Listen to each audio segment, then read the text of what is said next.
If I'm honest, I've been overweight for years, 30 years. I mean, I used to before all the lockdowns in the UK. I used to be fairly active. I mean, I've run half marathons, I've run triathlons. I used to do 100-mile century bike rides. That kind of slipped away, but I was always doing that overweight, and I think that puts a toll on your body. And I was kidding myself that I was healthy, but ultimately I probably wasn't. I think our medical profession has probably taken a wrong turn somewhere, because when you look at it, everything comes down to what you're putting in your body. It all comes down to nutrition, but they're not looking at the root cause of stuff, which in a lot of cases probably is really, really poor nutrition, not getting the things that you need in the body and eating the things you don't need. So I kind of feel like I've dodged a bullet, because as soon as it got to the stage where, I'm not being over dramatic, but I was struggling to walk up and down the street because of the pain in my knees. And I was thinking, and I was reading up on rheumatoid arthritis, and it's really it's not clever. And I was thinking, I hope this is not what I've got to look forward to. And there's so much money involved in all the diet industry that if you've got something as simple and as radical as this, it gets shouted down, because people can't believe it actually is that easy. Steroid treatment, and there was a number of quite aggressive drugs, because as you're probably aware, rheumatoid arthritis is an autoimmune disease. So they provide drugs to suppress your immune system. And I thought, well, I don't particularly like the sound of that. So obviously. Welcome to another episode of Plant-Based Stories, where we bring you really inspiring transformation stories from everyday people who are discovering a plant-based diet. And this week I've got an absolutely fantastic guest, a guy called Paul Hewitt, who got symptoms of rheumatoid arthritis and just decided to take matters into his own hands and reversed it on a plant-based diet. So stick around, because this is going to be fantastic. So how's it going, Paul? Welcome to the show. Thank you very much, Joe. Nice to be here. It's good to have you, man. So let's just begin. Tell us a bit about your story, and we just want to know what was going on in your life before you discovered the plant-based lifestyle. Well, I'd felt generally unwell for a while, and sort of end of the year last year, I copped for that super cold that was going around in the UK. It was horrendous and wouldn't go. It was on the chest and everything. And then just coming out of that, I got COVID, and I think it must have had an effect on my immune system, because I'd felt ill for about 3 months, and it sort of gradually crept up, and I started getting joint pain in my whole body, and it got worse and worse and worse, and it was in my knees, my hips, it was in my elbows, my thumb joints, and I just felt just generally ill. So. I got a doctor's appointment, spoke to the doctor, and the doctor said that I had all the symptoms of rheumatoid arthritis. So she sent me to see a specialist, but I had to wait sort of 3-4 weeks to see the specialist. And I thought, in the meantime, I did a bit of research on rheumatoid arthritis, and I thought, well, I don't really want this, and what can I do myself to improve the situation or maybe reverse it? So. Luckily, I came across a book called Body on Fire by an author called Monica Argawal, and it was all about an anti-inflammatory diet. I mean, at that point in time, I was aware of vegetarianism and veganism, but I wasn't aware of the whole food plant-based movement. But I read this book, and it is predominantly a plant-based diet. So I switched to that straight away. I got rid of other things in my life, like I wasn't a big drinker, but I stopped drinking alcohol. Went and saw an acupuncturist and had a few sessions of acupuncture. Anyway, cut long story short, by the time I went to see the consultant, I was virtually symptom free. This was in sort of 3 to 4 weeks. Not only that, by that time I'd lost like a stone in weight. And I thought, this is phenomenal. So he checked me out, did the blood tests and everything else, and he couldn't find any symptoms of inflammation in me at all. I had a couple of scans, and I've got a little bit of sort of osteoarthritis in one joint.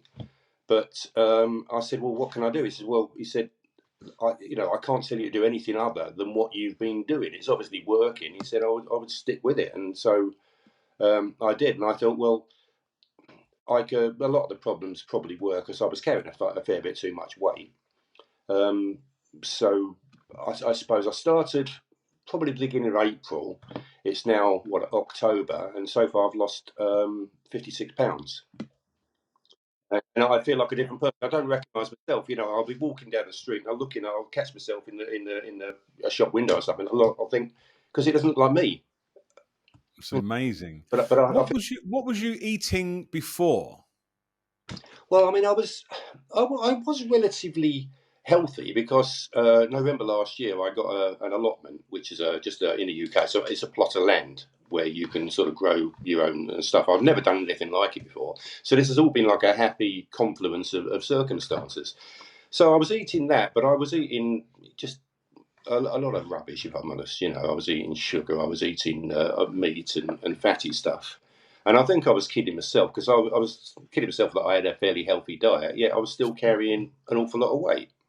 That's what I was kind of trying to understand, because it seems that this surprised you, because you're thinking, actually, I'm eating a healthy diet. I'm growing my own vegetables, but I'm having sugar and other foods like this and whatever. And we do tend to kid ourselves about what we think. We're not Yeah. really kidding ourselves. We're told what a healthy diet is, and then we start to become brainwashed by it. Well, there's a lot of misinformation. There's a lot of interested parties, and there's a lot of misinformation. Absolutely.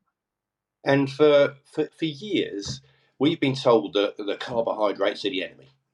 You know, and it's been sort of ingrained in that carbohydrates are bad, and it's and low fat was not great. Um, and you know that meat was, you should have meat or you needed the protein or whatever. There's a lot of conflicting and confusing messages going around, and there still are.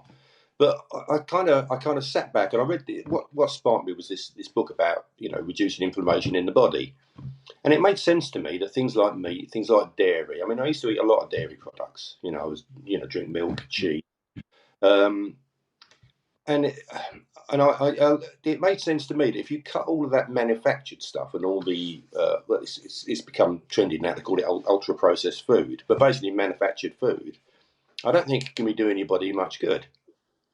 So I kind of switched more to what I was growing, and Absolutely. I've not looked back. I've been lucky. It's been a, like I say, I'm a complete novice on the growing front, but it's been a fantastic year for growing.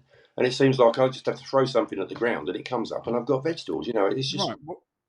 What I want to ask you next is, do you know what they was going to ask you to do if you hadn't switched your diet? Have you any idea of what the treatment plans are that well. they would give you? I know that it involved steroid treatment, and there was a number of quite aggressive drugs because, as you're probably aware, rheumatoid arthritis is an autoimmune disease. So you know they provide drugs to suppress your immune system. And I thought, well, I don't particularly like the sound of that. So obviously, it leads you in It, another. it, it, Listening to your story like this, it's amazing the chasm between what's possible using a plant-based diet and what the go-to method is of giving you steroids and going after your immune system, accusing it of being in some way broken. Yeah, What do you think about that? I think you're right. I think that I think our medical profession has probably taken a wrong turn somewhere because when you look at it, everything comes down to what you're putting in your body. It all comes down to nutrition, but they're not. But they're not looking at the root cause of stuff, which in a lot of cases probably is really, really poor nutrition, not getting the things that you need in the body and eating the things you don't need. And what they do, they treat the symptoms rather than the cause. So it's easier to give you tablets and drugs which will suppress the symptoms, and they think, right, that's it, job done. But it isn't, because the underlying problems are still there. I mean, if we were to take a better approach and take a step back and say, right, well, what can this patient actually do to reduce the initial causes? You know, switch to a healthy plant-based diet, reduce the fats, reduce the sugars. Um, we'd be in a much better place. But I mean, and I don't know why we don't do that. I suppose it comes to education of doctors in the first instance. I agree with you. I do think it is a large part of that, but it's also down to the individual's mindset. Like, Yeah, what strikes me about you is, like, you're an auditor. I Yeah. believe. Right. So you're not even involved in nutrition or health or any of these things, but somehow you had the sense to find an alternative approach. And that's really key. What made you do that? What do you think was it about you that made you start looking for something else? I suppose, to be honest, I suppose it's out. As you said, I'm an auditor and I've got a fairly logical mind. So I like to, I'd like to take a step back and look at things and think, well, what can I do? And also, I've always had a firm belief that nobody owes you a living, and you need to take responsibility for your own actions. So I'm kind of, I'm not obsessive about it, but I'm kind of nervous about relying on other people to do things that will affect my life. If Right. it's something that I can take control of, or something I can do to improve that, don't get me wrong. I'm not anti-medical. I'm not adverse to Right. medicine. If it's necessary, I'll do it. But I thought, well, what can I do in the meantime to give me every single chance of getting over this? Because reading about rheumatoid arthritis, I thought, well, that's not something I want to go into old age carrying. I mean, I'm 60, so I'm 63 this month, and I'm thinking, well, hopefully, touch wood, I can expect a few more years. But there's two ways of doing that. One is productive and happy and comfortable years, and the other way is feeling ill and trogging through and just it being a long slog. Did you feel? How long was you overweight for? If I'm honest, I've been overweight for years, 20, 30 years. I mean, I used to before all the lockdowns in the UK. I used to be fairly active. I mean, I've run half marathons, I've run triathlons. Um, I used to do 100-mile century bike rides. That kind of slipped away, but I was always doing that overweight, and I think that puts a toll on your body. And I was kidding myself that I was healthy, but ultimately I probably wasn't. And It's yeah, go on. and I think what brought it home to me is once I'd started losing this weight, I had a sandbag out in the garden. I used to, the bright idea was going to use to start exercising again. And this thing's, I think it's 25 kilos. I brought the wrong weight, which is nearly 3 stone. What's that? Uh, it's a lot. Anyway, so I thought, 50 pounds or something. yeah, I thought I'll move this up the shed. So I picked this thing up and I put it on my shoulder, and I took it down and I thought this is really heavy, and I was struggling to hold this thing, and I stopped, and all of a sudden, and I put it down. And I thought this is what I was carrying around at that time. I had lost 3 stone. Um, Wow. yeah, and it was almost exactly what I'd lost, and I thought I can't carry this for any length of time. Yet this was what I was doing. All day, every day. All day, every day. And because it's distributed over your body, you don't notice it like that. It's only when you pick up something that sort of weight, you think, how was I doing it? How was I able to do what I did, running with this much extra weight? But when you think that the damage that must do to your body, I mean, even getting out of bed in the morning and walking up and down the stairs is probably a bit of a workout for the heart when you're carrying that much weight. Yeah. It's I, amazing. yeah, What I find interesting about this is that you were doing everything correctly according to the other plan, which is you're exercising, you're doing long bike rides, you're getting in your cardio, you're growing some of your own food, and you're still connected to the animal based food machine. yeah. And even someone doing what you did, you still ended up 50 pounds over your ideal weight. How does that make you feel? A bit silly, to be honest. It's crazy, and because the thing is, you can't out exercise a poor diet. I've Absolutely. come to the realization, and I'd be really beating myself up down the gym. I'd be doing a Saturday and a Sunday. I was doing a lot of functional training with kettlebells and stuff like that. And as an example, and I trained for sort of 2 or 3 hours on a Sunday, wearing a heart rate monitor and that, and I could burn according to this, I'd burn 2,000 calories in a workout because I wasn't messing around. I'd go in early, I'd do a functional workout, and then I'd do a spin class. Wow. So I was burning all that calories, and yet I was still overweight. Because when I'd finish, I'd go downstairs and I'd have one of these protein drinks they were selling in the gym, which has got whey protein Right. and all this stuff, and it's got whey protein, it's got sugars and all sorts of stuff in it. And all it's doing, you're just putting that straight back in your body. I'd get home, I'd be ravenous, and I'd be eating. and it was just like an excuse to eat. But nothing was Yeah. ever. It's always the same. I was fairly toned, but I was still quite chunky. Right. It must have been for your logical mind quite frustrating that you're like, I'm doing all this exercise. I'm what I'm eating is meant to be healthy, and yet it's just not giving you the results you want. No, no, it is. And I was finding it really difficult. I'd lose some for a while, but then if the exercise sort of cut back a little bit, then I'd put it all back on. And I suppose most of my adult life, I've been coming up and down and up and down. But this is the first time that I feel really in control. And the other thing about this way, I'd hesitate to call it a diet because it's not a diet.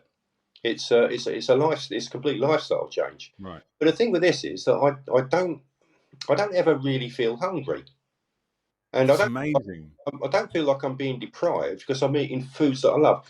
I must admit that I am helped. My wife, Barbara, I mean, she's been following this now as well, and she's lost 42 pounds.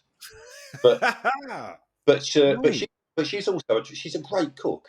You know, she'll cook anything, and she's really embraced this. And I mean, I couldn't have done it without her. I mean, I like cooking as well. We both cook, but she's been incredible. You know, so I'll go and pick things on the allotment, and then we've got a couple of cookbooks, and she'll look and she'll figure out how to cook it.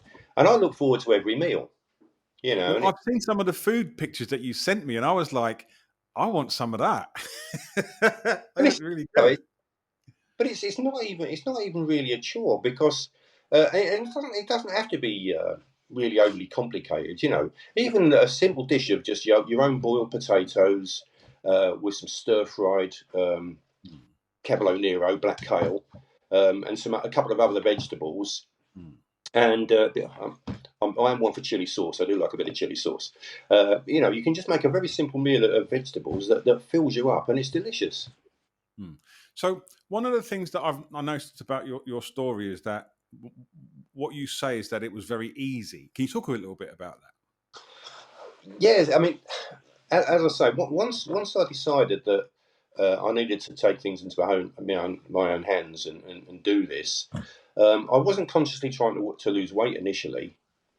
I just I I cut all the animal products, the junk out of my diet. Stopped drinking alcohol. Switched to water. I stopped anything sugary. And I just ate, you know, good, healthy foods. As an example, and it wasn't difficult because we really only cooked about once a day. So what I'd do typically in the mornings or in the evening before, I'd make some overnight oats. So I'd get some oatmeal, and then a mixture of a handful of dried fruit and nuts and stuff. Put that in there. Handful of blueberries. Chop up some strawberries. Stick them in there. Bit of plant-based milk. Put a top on. Stick it in the fridge. In the morning, I've got a great breakfast. And I'll chop up an apple, throw that in there, and it was incredibly tasty. But it's so easy.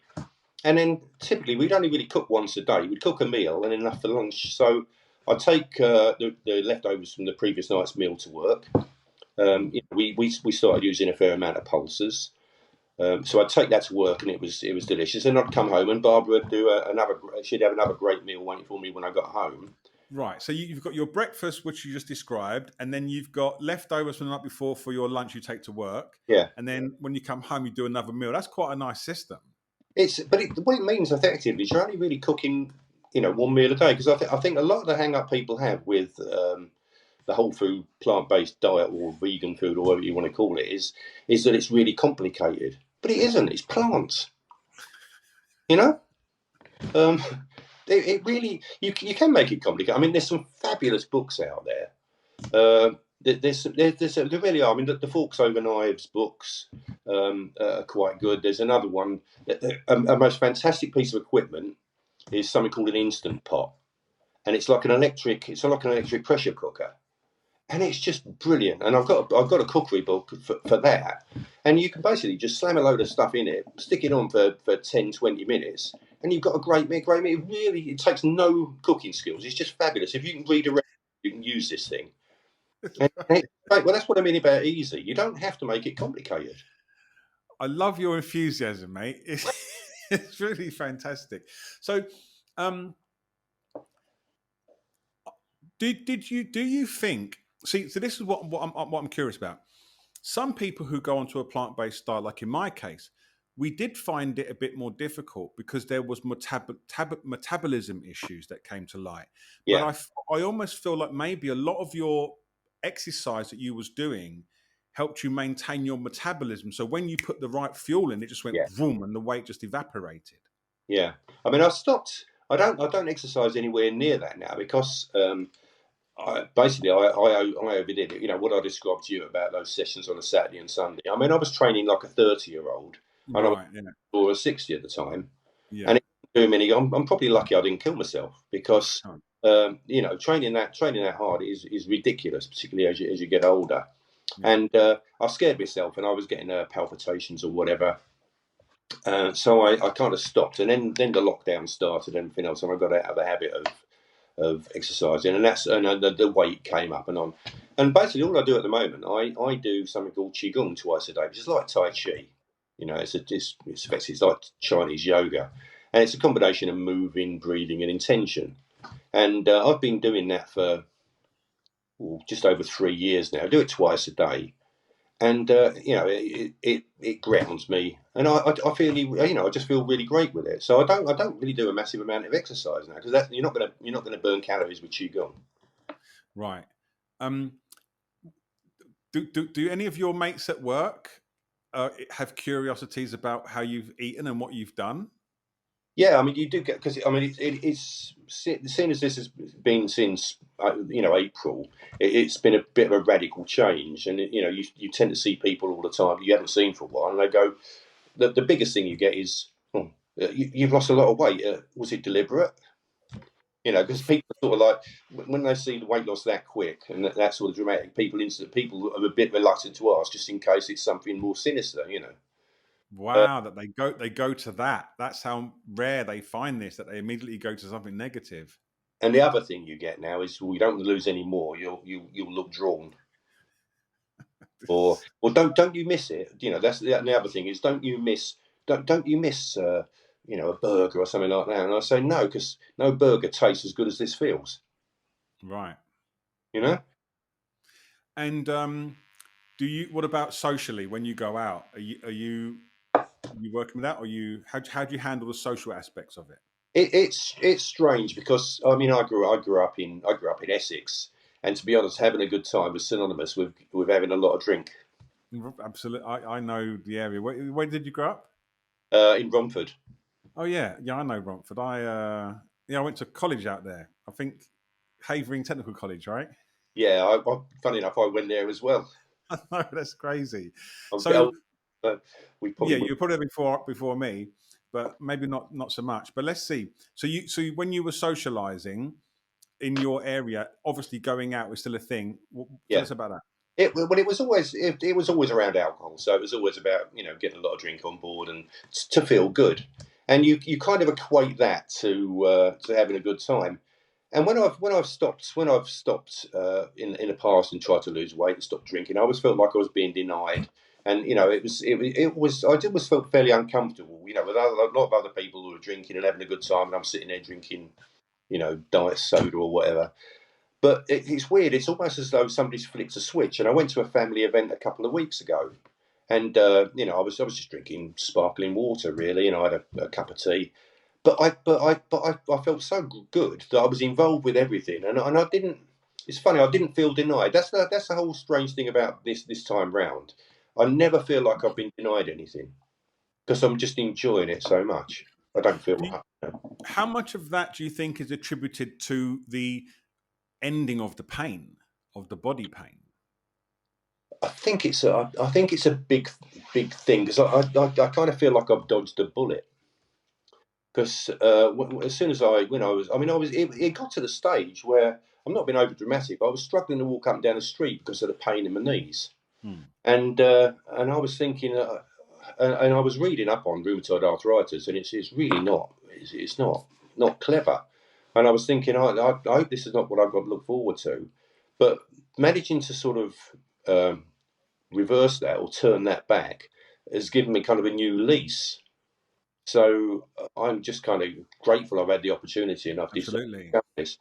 Um, but there's another side of me. I would like to pass this on. because to show other people that there is another way, really. I think that is such a noble cause. When I work with people and also with myself, one of the challenges that different. So, to be clear, if you eat an unhealthy diet, you're going to get something. Yeah, Some people get diabetes, some people get obesity, some people get the C, like cancer, some people get yeah, arthritis. Right? There's a mixture, or hardly. and exactly. Well, they all get that. They all get everyone gets combinations of it, right? And this is what I say to them: you've got to treat it like as if you're getting arthritis, because the only positive of arthritis is there's a very short feedback loop to eating badly and getting negative results. Yeah, And I feel that you've grabbed onto that and you've just said, right, I've got an opportunity here to motivate the hell out of myself to find freedom. Does that sound like what you did? pretty much. Yeah, Hmm. yeah. The thing is, I think, I mean, I've spoken to people about it, and people have asked me, "Oh, what do you do, to lose weight?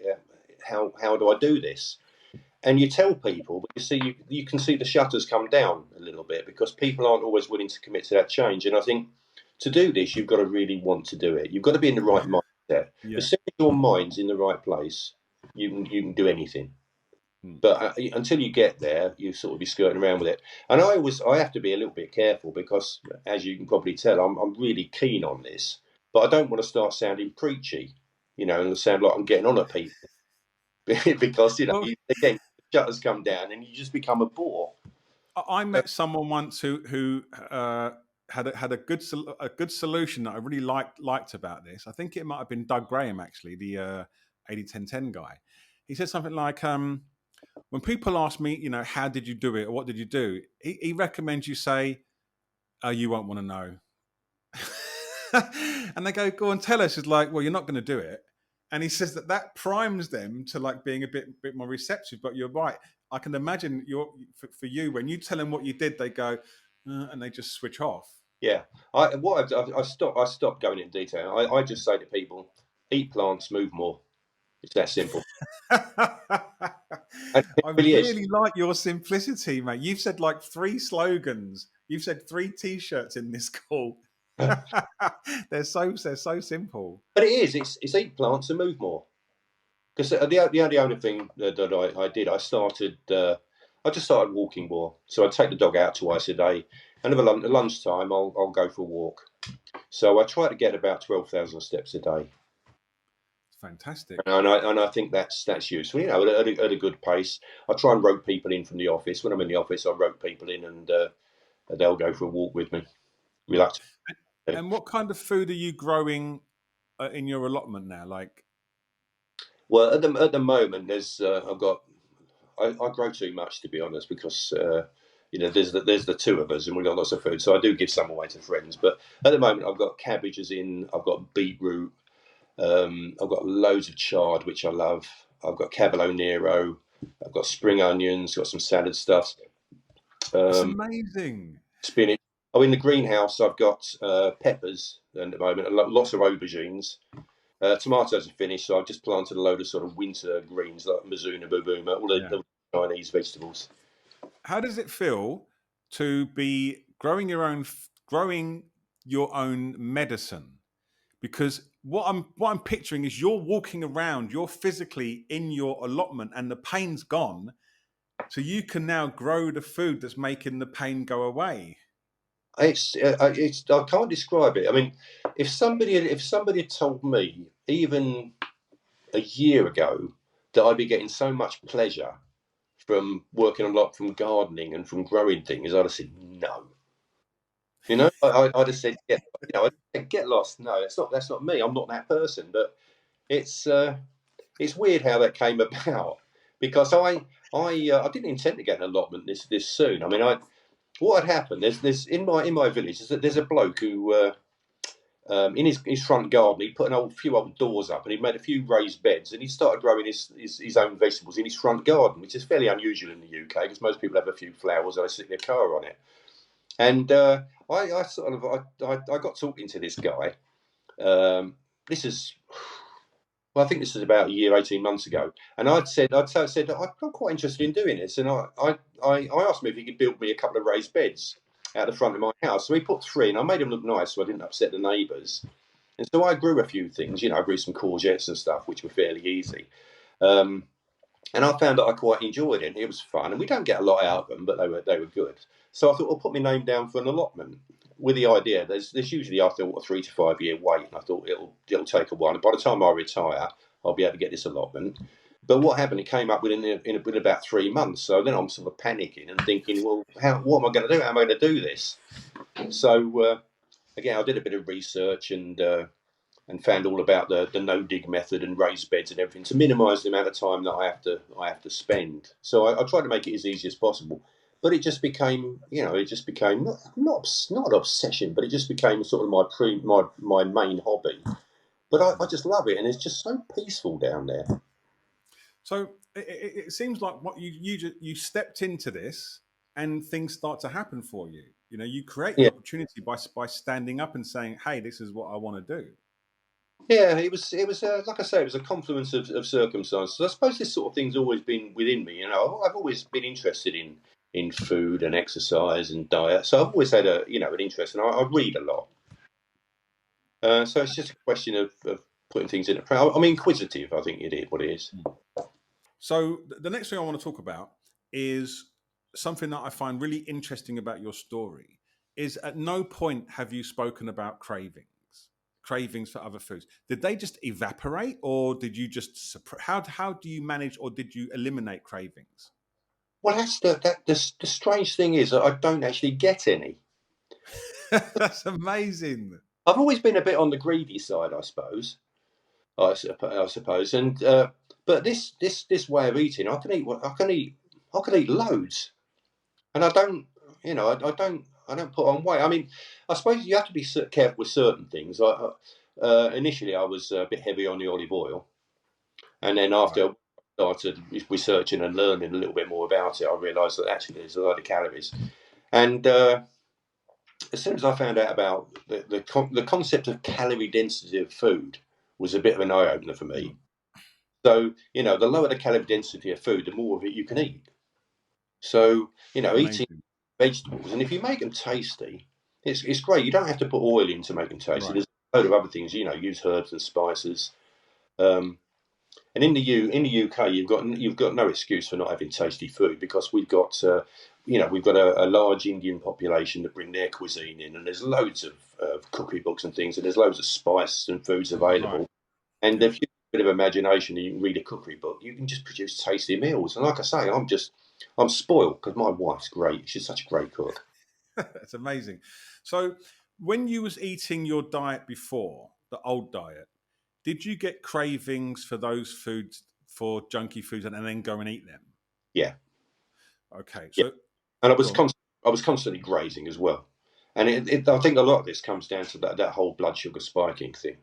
Because Yeah, you start off in a day, you'll eat something sweet, your blood sugar spikes, the insulin kicks in, it comes down again, you're hungry, you're picking again, and so it's a roller coaster throughout the day. And then you right. use coffee to suppress, to suppress cravings, or to give yourself the energy you need. You Now I'm sort of balanced, and I've got the constant energy, and I don't get those spikes, so I don't get the cravings. Amazing. So, what I'm seeing with you, and I don't know how much you know about cravings, but it's like when you was eating the other diet, it causes cravings. Yeah. When you eat food like that, because of how stimulative and how destabilizing it is on blood sugar, it somehow makes you want more of it, Oh, right? it's addictive. Now, when you switch to a plant based diet, if you do it a little bit, these cravings for the old foods linger. But there is a certain way of changing your diet, and not everyone is capable of this, but some people are, where you go so all in, there is no doubt. So there is no cravings. That once your blood sugar stabilizes, you're eating a healthy food, you're so committed to this that the cravings are gone. And that's what it seems like it's happened to you. I've not really thought about that, but I think you're right. I think if you tried a half-hearted attempt and you were still eating the junk foods, because I mean you are hardwired to search out sweet and fatty foods. We're Right. hard. do that. It's a survival thing, isn't it? Right, exactly. Well, they did this study, and they showed that if people go to a fun fair or whatever it was, and they were given a choice of three paintings that none of them were that great, whichever one they took, they regretted. But when they had people only have one painting, they took it home and they loved it and put it on the wall. And I feel this about your diet. If you just literally pick your thing and go all in, you don't have that doubt, and it allows you to be where you are, which is you're just free. I think you are right. It is. I've never found it restrictive, and in the the obverse of that, in fact, I find it quite liberating Yeah. because the thing is, I don't feel like I'm denied anything because there's so much. There's so many good foods out there. I mean, if you could see my kitchen over here, I've got all these jars lined up with pulses at the moment, and I see them every day, and I'm thinking, oh, what can I do with that? Uh, and it's Amazing. great. This is such an absolutely fantastic story. You've got children, right? Grown up children, yeah. Yeah, they're grandchildren. Has anyone else been affected by this in your immediate family? Yeah, I think my eldest son Danny. I think he's keen to get involved. And I bought him a book. I think it's called the Green Baking Tin or the Green Baking Tray, and it's really simple one pot meals. Mostly vegan. Anybody can cook. I mean, if you can open a packet and put vegetables into a tray and put a few ingredients on, you can cook these meals and they're brilliant. And he's done a couple. In fact, I bought it for a few people because it's a What's it great. called again? It's the Green Baking Tray. Have you got it, Barb? I'll have a look. I'll have a look. I'll find it. This sounds something I'd like to have a look at. It's really good. Barb's done some amazing. It's all cooked in the oven in one go. Sorry, the green roasting tin. It's called The green roasting tin sounds fantastic. All right. It's really good. So what do you think's next for you? I'm probably going to start doing a bit of exercise, doing a bit more sort of exercise again, because I think one of the things I've noticed that as you get older as well, and your body starts to shrink, your skin's not as elastic. So I probably need to. I know I'm aware that I need to improve my muscle tone probably. Right. So I'll probably start doing a bit of that, and I'd like to. I'm looking at challenges now. I probably want to do some long distance walks or something like that. Awesome. And now you're pain free and plant based. Yeah. You're on the right track. Do you think you will try? Not that you have to, but do you think you will try to share this message in some way in your community or in some other format? Yeah. I mean, I told you about the qigong.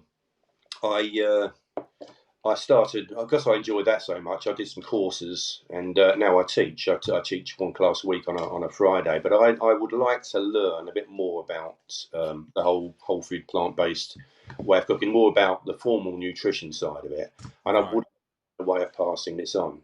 As I say, at the moment, if I start going on at people, I don't want to sound preachy. I'd like to do this in an environment where I know what I'm talking about and where I could maybe pass this on to people, because I think it's so valuable and it's so life changing that I think more people need to know about it. The problem is there's so many counter messages, and there's so many invested people, and there's so much money involved in all the diet industry that if you've got something as simple and as radical as this, it gets shouted down because people can't believe it actually is that easy.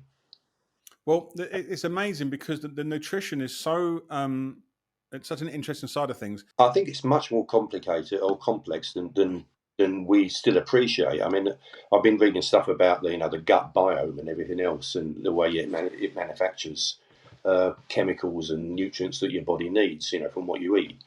And I think we've become the way food has become industrialized and with all these weird chemicals and stuff. I don't think we fully appreciate the effect that it has on us. Absolutely. So go on. I think it's been made a really complicated dieting. You have to count calories, you have to or points or whatever you want to call it. You have to eat this at this time, and it's become really complicated. In effect, it isn't. I said it's eat plants and move more. It's brilliant. Yeah. Well, you've answered the question I was going to end with, but I'm going to ask you anyway. What advice would you give to someone who's in your position, who was in your position, however months ago? I think you need to take responsibility for yourself. You need to realise that there's no one answer. You can't rely on other people to make you well necessarily. I mean, they can help, but you need to do everything that you can yourself to give yourself the best chance of a long and healthy life. And a big part of that is what you put inside, what you take in. And if you're taking in healthy, natural foods, it's a good place to start. Absolutely amazing. Well, this has been a really pleasure talking to you, and I love what you think. So it's been great, Joe. Thank you. yeah, and I love what you're doing in the allotment and how you've changed your life around, and the fact that your wife's got involved and all her kitchen skills are blossoming. It's such a wholesome story. It really is quite amazing, man. So I wish you all the best, and hopefully we'll hear how you're doing in the future. Thank you. Cheers. I appreciate that. Good All talk. right, nice one, absolutely fantastic.